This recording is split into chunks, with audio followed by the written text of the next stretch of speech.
ॐ अज्ञानतिमिरान्धस्य ज्ञानञ्जनशलाकया चक्षुरुन्मिलितं येन तस्मै श्रीगुरुवे नमः। हरे कृष्ण। भगवद गीता अध्याय 13 श्लोक संख्या 3।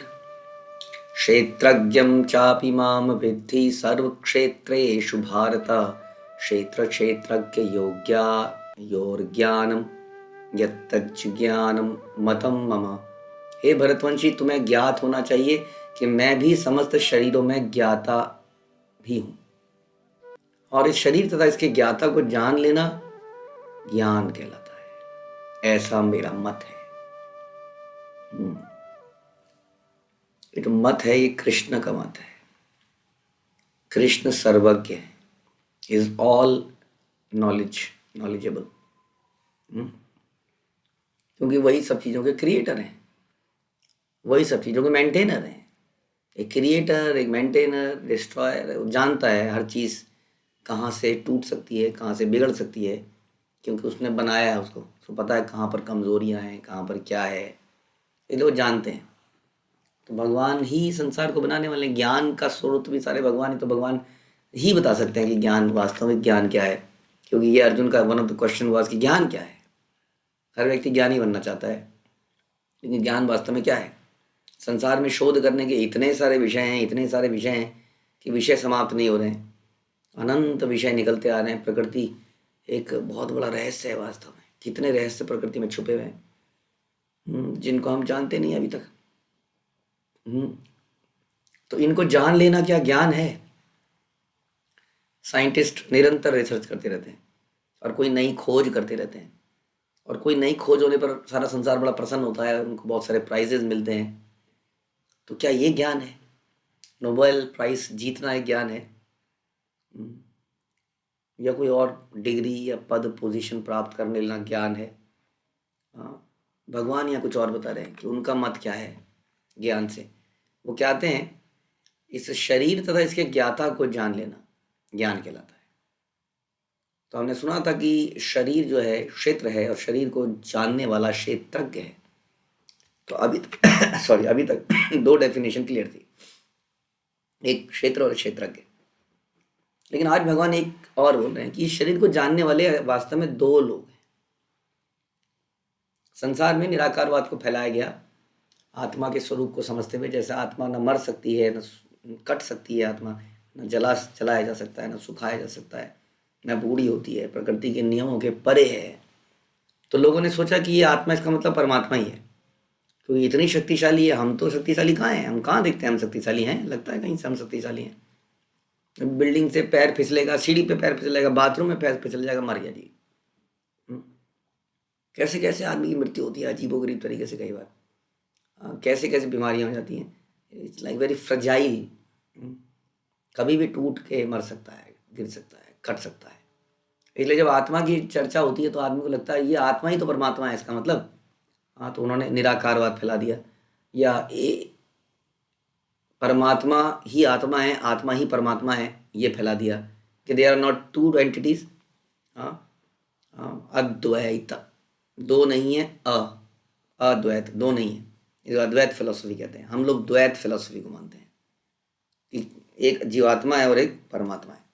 अब इस श्लोक को अगर ध्यान से देखा जाए तो बड़ा क्लियरली समझ में आता है। भगवान कहते हैं क्षेत्रज्ञम चापी माम, मैं भी क्षेत्रज्ञ हूं। इससे पहले श्लोक में हमने सुना कि जीवात्मा क्षेत्रज्ञ है, जीवात्मा जानता है, इसका ऑक्यूपायर है, पोजेसर है इस बॉडी का, बॉडी क्षेत्र है। तो क्षेत्र को जानने वाला केवल वो नहीं, क्षेत्र एक और है, अपी मतलब होता है, यहाँ पे होता है निश्चय ही च। तो मैं ज्ञात होना चाहिए कि मैं भी समस्त शरीरों में ज्ञाता भी हूं। तो देर दो लोग ज्ञाता हुए, एक तो वो आत्मा और एक भगवान। ये कौन से भगवान है जो ज्ञाता है? तो क्या इसका मतलब भगवान अंदर जो घुसे होते हैं वही भगवान है? ये भी समझना पड़ेगा। तो ये अर्जुन के सामने कृष्ण खड़े हैं, और कृष्ण क्या कह रहे हैं? मैं जानता हूं। लेकिन कृष्ण अंदर कैसे जाते हैं? फिर अंदर कौन है? तो अंदर जो है हमारे, वो भगवान का एक अंश है, जिसको हम परमात्मा कहते हैं। वो भगवान का टोटल स्वरूप नहीं है, वो भगवान का अंश है, जो कि अंश हमारे शरीर, हर व्यक्ति, हर जीवात्मा के इस संसार में हर कण में व्यक्ति एक्चुअली व्याप्त है, तभी ये संसार एक्चुअली में टिका हुआ है, बन रहा है। तो वो अब ये दो लोग हुए, तो फिर इन दोनों में अंतर क्या हुआ? दोनों में अंतर है जो प्रभुपाद प्रपट में बता रहे हैं कि एक तो केवल अपने क्षेत्र को जानता है। बहुत अच्छा एग्जाम्पल प्रभुपाद ने दिया कि जैसे कई बार गांव में खेत होते हैं बहुत सारे, और हम लोग जानते हैं कि मेरा खेत वहाँ से लेके वहाँ तक है, या मेरी ज़मीन वहाँ से वहाँ तक है, तो हम बाउंड्री लाइन बना देते हैं। कई बार में नेचुरल चीज़ें होती है, कुछ नाला है, कहते हैं वो नाले तक हमारी ज़मीन है, वहाँ तक हमारी ज़मीन है, वो मेड़ बनी हुई है, वहाँ तक हमारी ज़मीन है। तो ज़मींदार जानता है कि कहाँ तक है, इसकी ज़मीन में क्या कमियाँ हैं, मिट्टी में क्या कमियाँ हैं, कौन कौन सी फसल यहाँ अच्छी हो सकती है, वो सब पता है उसको अपनी ज़मीन का। हाँ, लेकिन 1 किलोमीटर आगे कोई और ज़मीन के बारे में बोल दिया जाए, या थोड़े से आगे कहीं पर भी, उसको दूसरे की ज़मीन की इतनी जानकारी नहीं होगी। लेकिन एक ज़मींदार जो उस वहाँ का ज़मींदार है, वहाँ का हेड है, कलेक्टर है, उसको सबका पता, उस पर पूरा चिट्ठा होता है सबका, है ना, लिखा हुआ होता है ना। पटवारी होते थे, अब भी होते हैं, पटवारी इत्यादि, जिनका यही काम होता है, उनके पास सब कुछ लिखा हुआ है। तुम्हारी ज़मीन यहाँ से यहाँ तक है, देखो यहाँ तुम्हारी ज़मीन यहाँ से, सबका हिसाब किताब है। उसके रिकॉर्ड बड़े कीमती होते हैं, वो देते नहीं है उसे, किसी के रिकॉर्ड को, किसी और के रिकॉर्ड को शेयर नहीं करेंगे। आप आओगे तो आपका पूरा चिट्ठा खोल के दिखा देंगे। तो वो सबकी ज़मीनों के बारे में पूरा रिकॉर्ड रखते हैं कि इसका वारिस कौन है, इसका ओनर कौन है, ये देखिए जी ये मरे थे, तो मरने के बाद ये देखिए जी इनके नाम पे आ गया, ये ऐसा हो गया, वगैरह वगैरह वगैरह। तो उसी तरीके से हम भी केवल इस ज़मीन के बारे में जानते हैं जिसको हम अपना शरीर कहते हैं। सच पूछें तो हम इस ज़मीन के बारे में भी ज़्यादा जानकारी नहीं रखते। हमें ये तो पता चलता है कि पेट में दर्द हो रहा है, दूसरे के पेट में दर्द हो रहा है कि नहीं हमें पता नहीं चलता, जब तक वो बताएगा नहीं। अपने पेट में दर्द हो रहा है तो पता लग जाएगा, लेकिन वो दर्द क्यों हो रहा है ये हमें पता नहीं चलता, ये परमात्मा को पता होता है कहाँ पर समस्या है, क्या समस्या है। वो नॉर्मल क्षेत्र, हमारे जैसा क्षेत्रज्ञ नहीं हो, हाँ, इस सब कुछ कंप्लीटली जानने वाला है, न केवल मेरे शरीर के बारे में बल्कि सबके शरीर के बारे में जानने वाले हैं, परमात्मा के रूप में। वो उनका आंशिक रूप है, साक्षात रूप कृष्ण है, जो अर्जुन को कह रहे हैं कि मैं हूं जो जानता हूं, इसके अंदर भी, इसके अंदर भी, इसके अंदर भी, इसके अंदर भी, इसके अंदर भी, क्योंकि भगवान तो एक है। अब तेरे अंदर भी है, इसके अंदर भी है, इसके अंदर भी है, इतने मल्टीपल भागों में डिवाइडेड, अंश रूप में है, शक्ति रूप में, लेकिन साक्षात वो कह रहे हैं मैं जानता हूँ। तो ये फिलॉसफी समझ लेनी पड़ेगी अच्छे से कि इस क्षेत्र के अंदर दो प्राणी रहते हैं, एक आत्मा और एक परमात्मा। जैसा कि हम सुनते हैं कि दो पक्षियों की तरह, जैसे पक्षी डाल पे बैठा है, हम अक्सर चर्चा करते हैं, और एक पक्षी संसार में भोग करने के लिए लगा है।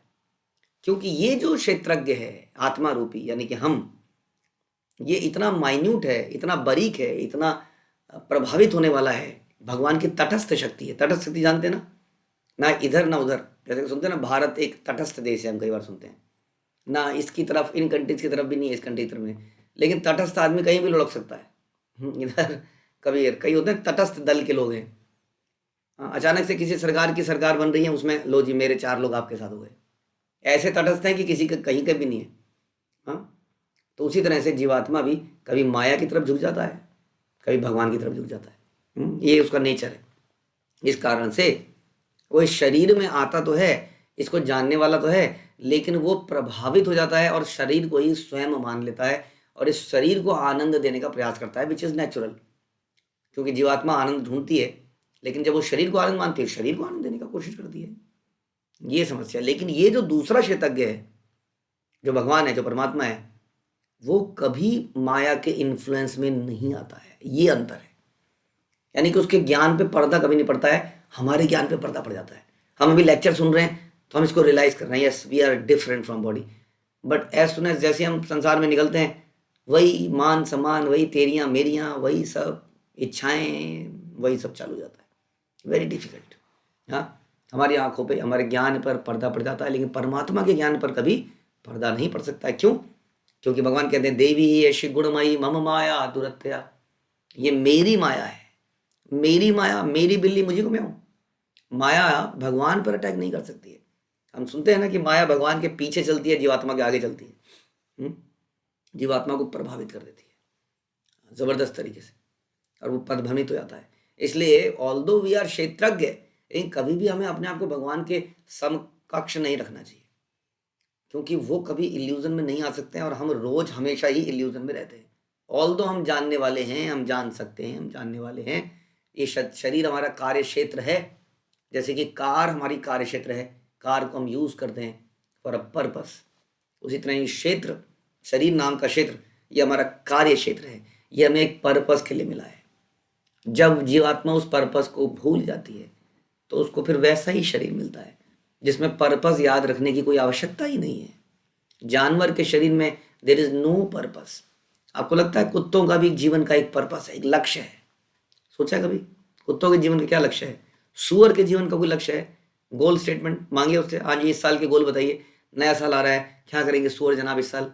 वो तो ये भी नहीं बोल पाएगा कि इस साल मैं कुछ बढ़िया नाली में जाऊंगा, इस नाली बहुत समय से इसी नाली में पड़ा हूँ, कोई बढ़िया ताजा गू खाना है। ये भी पर्पस नहीं बना पाएगा वो तो। तो इसलिए जब हम इस क्षेत्र का मिस यूटिलाइजेशन करते हैं, ह्यूमन बॉडी का खासतौर पे इस ह्यूमन बॉडी के क्षेत्र का, तो हमें कोई दूसरा क्षेत्र दे दिया जाता है। लेकिन परमात्मा उस दूसरे क्षेत्र में भी हमारे साथ रहते हैं, वो बड़े दयालु हैं, वो वहां पर भी हमारा साथ देते हैं। कि कब इस वाले क्षेत्र को छोड़ेगा, क्योंकि जरूरी नहीं है इस क्षेत्र को अपनाना। ध्यान रखिए, हम भूत नहीं है, हाँ हम भूत नहीं है कि हमें शरीर की जरूरत पड़ेगी। हमारे पास एक सुंदर आध्यात्मिक शरीर है, वो हमें प्राप्त होगा। हम उस शरीर के बारे में जानकारी नहीं रखते ज़्यादा कि वो शरीर क्या है, हमारा स्वरूप वास्तव में क्या है। हम स्वरूप को नहीं जानते हैं अपने, हम अभी पार्शियल स्वरूप को जानते हैं कि जीवेर स्वरूप है नित्य कृष्णदास। हम दास तो हैं, लेकिन हम किस रूप में भगवान के दास हैं वो स्पिरिचुअल जगत में ही हमें समझ में आएगा। तो हमें इस शरीर की वास्तविकता में आवश्यकता नहीं है। तो फिर मेरे को क्यों लादा गया है? लादा इसलिए गया है कि जेल में आदमी को इसलिए डाला जाता है ताकि जेल में रह के वो अपने कर्मों का प्रायश्चित कर सके, कुछ ऐसे कर्म कर सके कि जेल से फ्री हो जाए। इसलिए ये हमें क्षेत्र मिला है। तो इस क्षेत्र को पहले तो जानिए, क्योंकि यही ज्ञान है। भगवान कह रहे हैं कि केवल शरीर को नहीं जानना है, ये दूसरे जानने वाले को, दूसरे क्षेत्रज्ञ को जो कि कृष्ण है, परमात्मा, उसको भी जानना ज्ञान है। तो हमने समझ लिया मैं आत्मा हूँ, ये शरीर है, दिस इज नॉट इनफ। ये ज्ञान नहीं है, ये पूरा ज्ञान नहीं है। पूरा ज्ञान है मैं आत्मा हूँ, ये शरीर है, और एक परमात्मा है जो कि वास्तव में सबका पोषण कर रहा है। उस परमात्मा का पूर्ण रूप कृष्ण है, ये जान लेना। और उसके बाद में हम कृष्ण के दास हुए, इस नजरिए से ये जान लेना ज्ञान है वास्तव में। जो ये नहीं जानता है वो मूर्ख है, चाहे वो कितनी भी डिग्रियां क्यों ना प्राप्त करे। तो ये एक और पहलू भगवान इस श्लोक में जोड़ते हैं कि केवल एक ही क्षेत्रज्ञ नहीं है, एक और है। अधिकतर लोग इसको नहीं जानते हैं या इसके बारे में इल्यूजन है, जैसे मैंने बोला कि वो सोचते हैं यही भगवान है, यह आत्मा ही एक्चुअली में परमात्मा है। यह आत्मा परमात्मा नहीं है। हमने चर्चा करी, क्योंकि ये क्षेत्रज्ञ है, जानते हुए भी कुछ नहीं जानता है। जैसे हमने बताया, इल्यूजन में आ जाता है, भूल जाता है, अपनी पहचान ही भूल जाता है ना। कब हमें याद रहता है कि हम आत्मा है? आपको मालूम है, यदि हमें हमेशा याद रहे कि हम एक आत्मा है, तो जीवन में हमें कभी दुखी नहीं कर सकता है कोई व्यक्ति, ना ही हमें कोई भयभीत कर सकता है। क्योंकि जो ही हम इस बात को ध्यान करते हैं कि हम शरीर हैं, हमारे भय चालू हो जाते हैं। प्रभुपाद इसी में एग्जाम्पल में देते हैं कि आदमी 50 लाख या कुछ लाख डॉलर कमा लेता है, 10 लाख डॉलर कमा लेता है, भयभीत हो जाता है, कोई चोरी ना कर ले, कोई ये ना कर ले। इस प्रकार से ये भ्रम क्या है, ये डर क्या है? ये डर तब तक है जब तक हम इस बात को पूरी तरह से रियलाइज नहीं कर चुके हैं कि हम एक आत्मा है। तो इसका मतलब हम इल्यूजन हो जाते हैं, इसलिए हम कभी भी परमात्मा के बराबर नहीं आ सकते। हम केवल प्रार्थना कर सकते हैं, भगवान इस पर्दे को हटाइए, मामेव ये प्रपद्यन्ते मायामिताम तरन्तिते, कि मैं आपकी शरण में आता हूँ, अपनी ये जो माया का पर्दा हटाइए, नहीं तो मेरे लिए इट इज़ वेरी डिफिकल्ट। आप मेरे को कृपा कीजिए कि मैं इस माया के ऊपर आपको देख सकूं। तो इस प्रकार से इसको नॉलेज कहते हैं कि हम एक व्यष्टि आत्मा है, परमात्मा हर शरीर को, हर कण को जानते हैं। हमारी नॉलेज बहुत लिमिटेड है, जितनी नॉलेज है वो भी इल्यूजन में फंस जाती है, हम पदभ्रमित हो जाते हैं, गलत डिसीजन ले लेते हैं। इसलिए हमारा भला किसमें है? इस ज्ञान को प्राप्त करें कि ईश्वर ही कंट्रोलर हैं और हम उसके नित्यदास हैं, और इस प्रकार इस क्षेत्र को यूज करें, शरीर को यूज करें उस परमात्मा की सेवा करने के लिए। ये जीवन का असली पर्पस है। Without purpose we will get another kshetra which will be animal body. Hare Krishna. Srila Prabhupada की जय, भगवद गीता की जय।